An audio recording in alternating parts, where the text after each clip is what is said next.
Sir, good evening. VV Ramana. Hello. Good evening, sir. Name VV Ramana. Namaste, sir. Ramana garu. Cheppandi, sir. Tell me.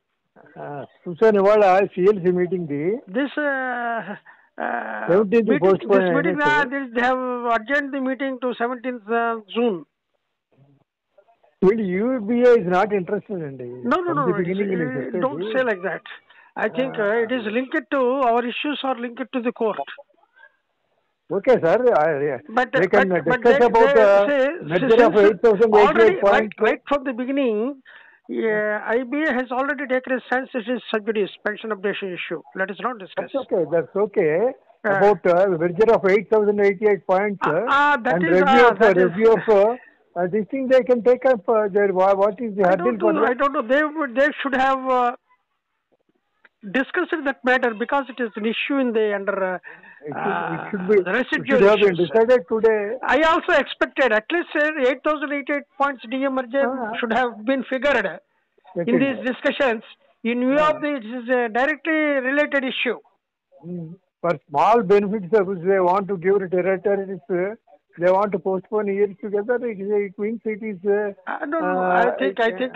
I think they may link with the court case. Because 8,088 points DM merger is directly linked to updation of pension. Without doing that exercise, they cannot do updation of pension. At least they should have made announcement regarding that 8,888 points DM merger, but that they have not made a mention. Okay, sir. Suppose in the court case, it is only hypothetical. If we lose it, will they not give measure of 8,088 points? Definitely they have to give. Then? No. See, it's not the question hypothetical. See, the thing is,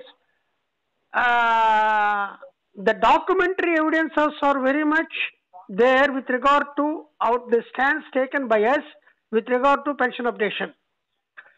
Documents cannot be undone. Documentary evidences cannot be undone by the court. They will definitely take only documentary evidences into cognizance. For reasons not known to us, and maybe because of the pressures and court judiciary is also amenable nowadays. They have been postponing it unnecessarily. No. That is one fact. That is one way. That is your. I concur with your assumption also. I also. But the thing is, the 17/6/2025. Where is the necessity for them to make another sitting? That is important. And how much expenditure? No. Then all the issues what they have mentioned in that CLC proceedings.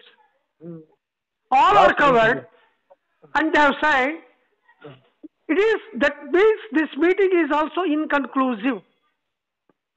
Inconclusive. Is it not? Inconclusive. That we can infer. That we can take that inference. As they concluded some 1 or 2 points, like 8,088, at least pensioners would have got some satisfaction. That's correct. That's correct. I do agree with you. But from their point of view, I am seeing from their point of view, perhaps they wanted to give everything at one go, coinciding with the Supreme Court.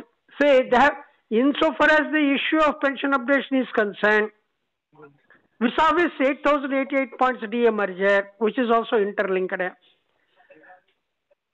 And they have already taken a stance that they have to submit the report. Say they raise a substituting order of the Supreme Court. IBA must submit its report insofar as pension updation is concerned. That the order passed by on 21/2022 is still subsisting. Nishi order is passed. No, it is still subsisting. Forget about. Okay. That in terms of that order, IBA or anybody cannot discuss or divulge any information related to the issue without submitting a report to the Supreme Court. Perhaps that being the case, they might have adjourned to 17/6, that is subsequent to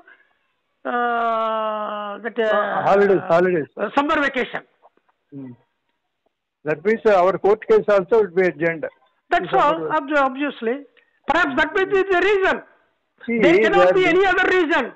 That cannot be any other reason, valid reason can be attributed beyond this. If you think logically, the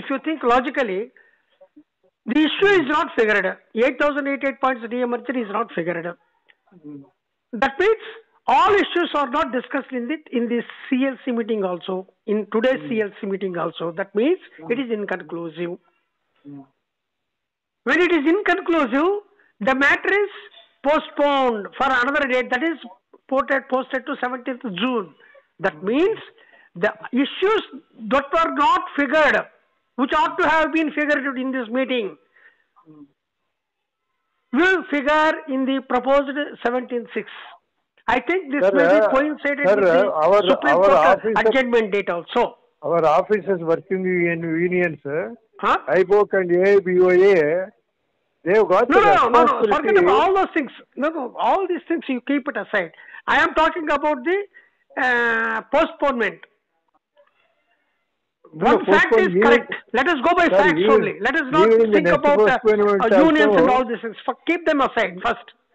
Let us think facts. Okay, even one is listen. One, the proceedings are inconclusive for the reason the issue has not been the so-called 8,088 points demerger, which is also figured in that residual issues. They have not even made a mention about it. Okay, in the proceedings. That means that issue is still to be discussed and figured. Even in the future meetings also, unless our officers unions, though working unions, if they don't insist upon the UFBU, they will try to put hurdles. They have to interfere. No. These issues, say, union, we know what is the unions and what is their limitations. They will simply sign on the, you take it from me, they will simply sign on the dotted lines. That's all. There is no bargaining power. Then even for that matter, UFBU, the so-called UFBU and its constituents, do you think they have got any bargaining power? It is only collective begging. It is not collective bargaining. Collective bargaining has long back vanished from the scene. Let us not think of, when that is not there, the existence of unions is only just like dolls. They will dance to the tunes of IBA. Take it from me. I know, the 5 days banking they will not get. 5 days banking they won't get. They will not get. It is written on the wall. Indian Chambers of Commerce and Industry, they are strongly opposing it. Yes, sir. It is a more powerful lobby than your UFBU and IBA. And UFBU linking that with our... This is all drama. Leave it. UFBU is playing drama. We know pretty well their limitations. They will simply dance to the tunes of IBA ultimately. Now, ultimately, our issues are to be settled through court only, insofar as the pension updation issue is concerned. Since 8,088 points, the demerger is also linked to pension updation, that is not figured now. That is not figured now. That's what that's how I see today's proceedings. The way that it is not figured, that means 8,088 points demerger. I think on 17th of June, we are looked to on the date that may likely to figure. That means it should be taken into, it is implied that the report they have already submitted to the court.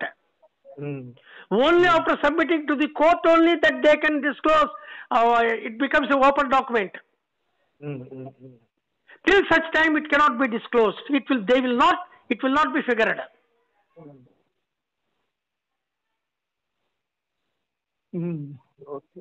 Okay? Unions have got their own limitations. They are tight-lipped. Union means our officers union. Officers union also. See, officers unions local stand is secondary when compared to workmen organization. Under ID Act, when they have signed, strike notice was given. Pursuant to the strike notice only, these CLC meetings are going on. Now we expected a second sitting. That second sitting is also deferred. That means third sitting. That is C. But definitely pension updation will be true only through court only, nobody else. That is 100%. I have been reiterating the same, and I will continue to reiterate the same. I will stick to my stance. Updation of pension will be true only through Supreme Court. Not only pension updation. In future, any retiree issues will be settled only through court, not through this organization. Even that matter is a special allowance is also pending.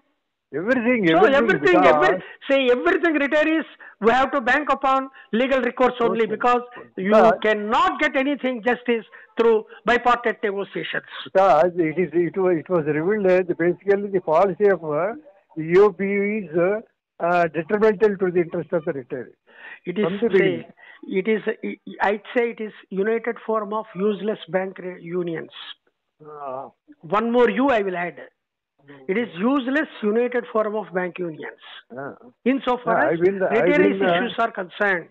We should have come out long back at 2010 itself and declared ourselves for fighting our rights in membership in the moment they have signed a Magna Carta for prostrating before IBA that your retirees have no contractual obligations. That is also illegal. They have simply signed on the dotted lines of IBA. That's all. You take it from me. UFBU is dancing to the tunes of IBA. Whatever IBA says, these fellows will nod their heads like donkeys. Okay, sir. That is also illegal. On that matter also, retirees would have gone to the court. That is illegal. So, anyway, let us wait. I am quite confident it will be through court only. Without submitting without submitting the report with the stamp of CLC or when SANS CLC stamps, without submitting a report, they cannot divulge the information, and they cannot.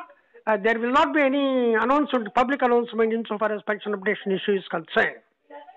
That is 100% sure. So, merger of 8,088 points also that is interlinked. Part of they should have, I have already told you, they should have done it. I don't know what reasons prevented them from not figuring that issue, in spite of its being one of the residual issues. That means they will announce along with pension updation, 8,088 points also. It will automatically be done. That's all. It is mandatory. It is not out of charity. They are giving that 8,088 points DA merger. It is a mandatory obligation cast upon the IBA to do it. That's why they are keeping quiet, and the issue has not figured in this today's CLC meeting. That's what I am. My stance, my view. Okay. Let us hope the best through court. Okay. Welcome, sir. Thank you. Okay. Thank you, sir.